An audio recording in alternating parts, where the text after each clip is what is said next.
what happens to the AFC East? Buffalo clearly at the top of that right now, of that food chain, right? They've developed, they continue to improve. No doubt. I believe they're my Super Bowl pick this year. To win it? To win it. Okay. Of course, everything has to play out. They have to stay. They were my pick last year, though, too. So, like, nothing's changed. I made the Final Four. I think it's totally fine. 13 seconds away from, my bigger question with Buffalo is how has that coaching staff addressed it?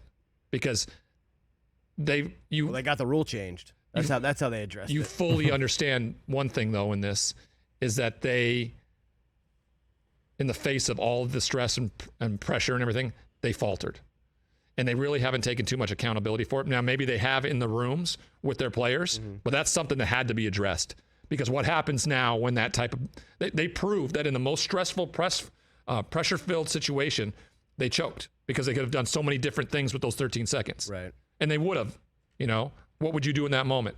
Well, everybody's like, well, what would you do? I mean, with all that pressure, I'm like, yeah, but that's what they're getting paid all that money for. That's what the money's for. That's what the head coach and everybody's supposed to be about that system. Apparently, there was a miscommunication. All the things that has to be worked out before this team can be any good. If they have psychological trauma from that, it could be a long year. Now, the question is, who falls after them? Right? Last year, it was Mac Jones in New England getting back to the playoffs. They were embarrassed fully in the wild card round up at Buffalo. But now Miami, who's been on the precipice with Brian Flores the last few years of getting into the playoffs, are they a team that adds Tyreek Hill? You have Jalen Waddle in year 2, a running back room, a new head coach. What does that mean? Is this a team now that who's always had pretty good success against the likes of New England? Are they the team that now makes the jump over New England? You made a comment to me during the break around how could New England fall to the cellar of the AFC East when they have the second best quarterback in the division. I would agree with you. I would agree with you on that. Question is, with all the concerns coming out of New England camp this last week around who's going to be calling offensive plays, what that's looked like, and what Mac Jones has looked like in this offense, especially in 11-on-11 drills over the last week. Where is your biggest concerns as a fan first, and then as maybe an analyst in terms of what they need to do and to be successful?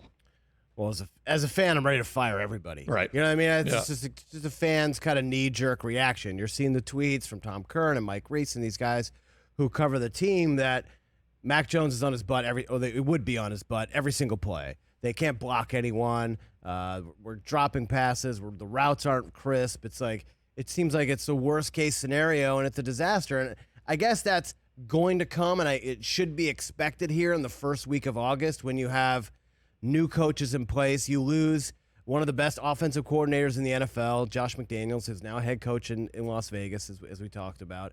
You lose him, who was right there with Mac Jones the whole time during his rookie year, not asking Mac to really win the game, just manage the game, make a play or two here to help us get a victory, but we're going to rely on the run game. New England had a really good defense last year. I expect the defense to be as good this season.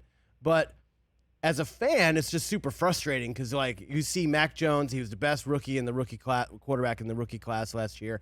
You expect him to make another kind of second-year leap like we've seen Justin Herbert make, Joe Burrow make in the last 2 seasons, and you're excited in that aspect. Spent a lot of money in free agency. You get Devontae Parker in here, a big physical receiver who could be a number 1, which a team hasn't had in a long time. And then you read all these tweets from the guys at practice, and it just seems the sky is falling. So that's super frustrating. I guess as a quote-unquote analyst, I'm just going to wait and see how it is. I want to see how they look in the preseason. I want to see how guys progress between now and the end of the month before I really decide the sky is falling, this team is going 6-10, or, hey, there's some bright spots. We could go 9-8, 10-7, and kind of sneak into the playoffs again. So that's kind of where I'm at right now.